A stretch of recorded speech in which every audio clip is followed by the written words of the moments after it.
Muy buenas tardes, un privilegio estar en tu espacio. Al contrario, maestro, pues si nos puede dar una primera impresión de esto que pasó en Plaza Arts, ¿cómo lo lee usted, maestro? Bueno,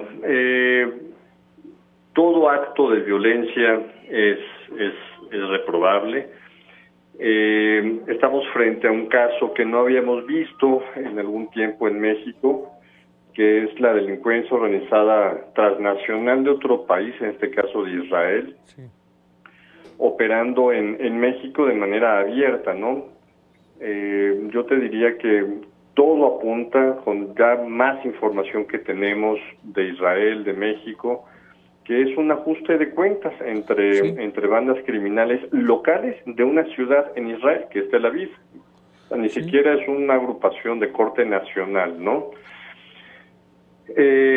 Involucradas instituciones de inteligencia del Estado mexicano, de seguridad, como es el Instituto Nacional de Migración, como es el EXICEN, ahora el Centro Nacional de Inteligencia, que llegaron a estar atentos de la situación de estos individuos desde hace una década.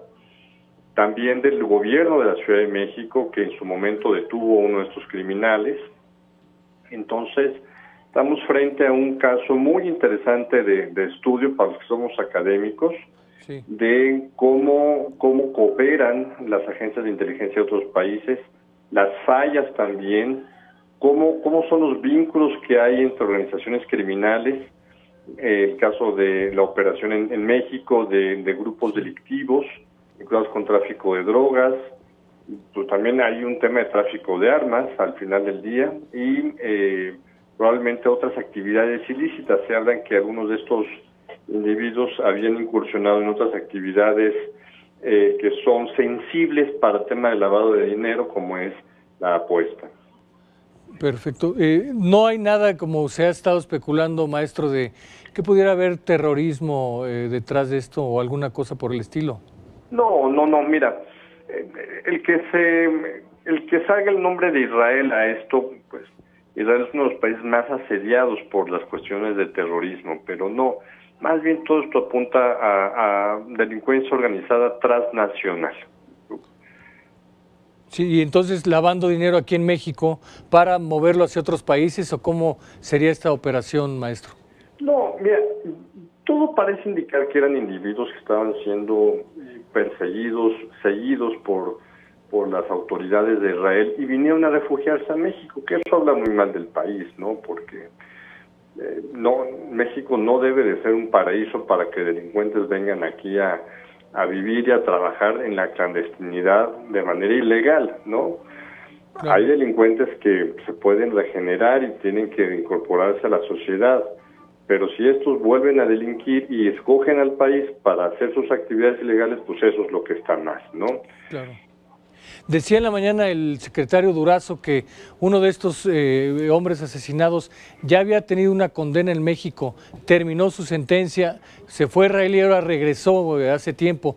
Un agente que es condenado en México, termina sentencia, ¿puede después volver a regresar al país? ¿Esto claro, sí es legal? Claro, por supuesto. Entonces, el tema es que las agencias de inteligencia también tienen capacidades limitadas, hay que entenderlo, ¿no? Hay que ser justos con las agencias de inteligencia de todos los países. Por ejemplo, a Alemania se les fue, no pudieron coordinarse bien con el gobierno de Estados Unidos para evitar que un grupo de nacionales del Medio Oriente y de África que se conocieron en Alemania fueron los que cometieron los atentados terroristas el 11 de septiembre de 2001 en Estados Unidos, la llamada Célula de Hamburgo. Ahí se conocieron, algunos de ellos eran estudiantes universitarios, les iba muy bien y se les fue. O sea, el darle seguimiento a delincuentes de alta peligrosidad o a terroristas que están viviendo de manera normal en una comunidad, en una sociedad, es muy caro, es muy difícil dar un seguimiento día a día, ¿no? Claro. Doctor, maestro, y entonces, en este caso, ¿qué deben hacer las autoridades mexicanas? Tenemos ya un problema de delincuencia organizada aquí. ¿Podremos también con esta delincuencia transnacional, delincuencia organizada transnacional? Claro que se puede, pero hay que invertir recursos en profesionalización de los policías de investigación, no desmantelar las instituciones de inteligencia como el CISEN, ahora Centro Nacional de Inteligencia, fortalecer el área de investigación de la Procuraduría General de Justicia de la Ciudad de México, ¿no? Que está al frente ahora Omar García Harfuch. Esas son las instituciones que hay que fortalecer, porque sale más barata la inteligencia que operativos, que comprar patrullas, ¿no? Que comprar equipos de videovigilancia. ¿Y qué tanto, desde su punto de vista, le ha pegado la austeridad a estas áreas de inteligencia? Les ha pegado mucho, igual que a las otras secretarías de áreas sociales o económicas, ¿no? Les ha pegado muchísimo también. Está habiendo una fuga de capital humano preparado por áreas de inteligencia del Estado mexicano, y quienes están captando este recurso humano capacitado por más de 15, 20 años, pues es la iniciativa privada o los gobiernos locales o estatales, ¿no? Pero es volver a recuperar o formar agentes de inteligencia, jefes también, o sea, porque no todo es gente que haga trabajo de inteligencia en campo o de escritorio. Tenemos que formar también gente que sepa coordinar equipos de inteligencia, y eso es muy costoso. Claro, y eso lleva años, maestro.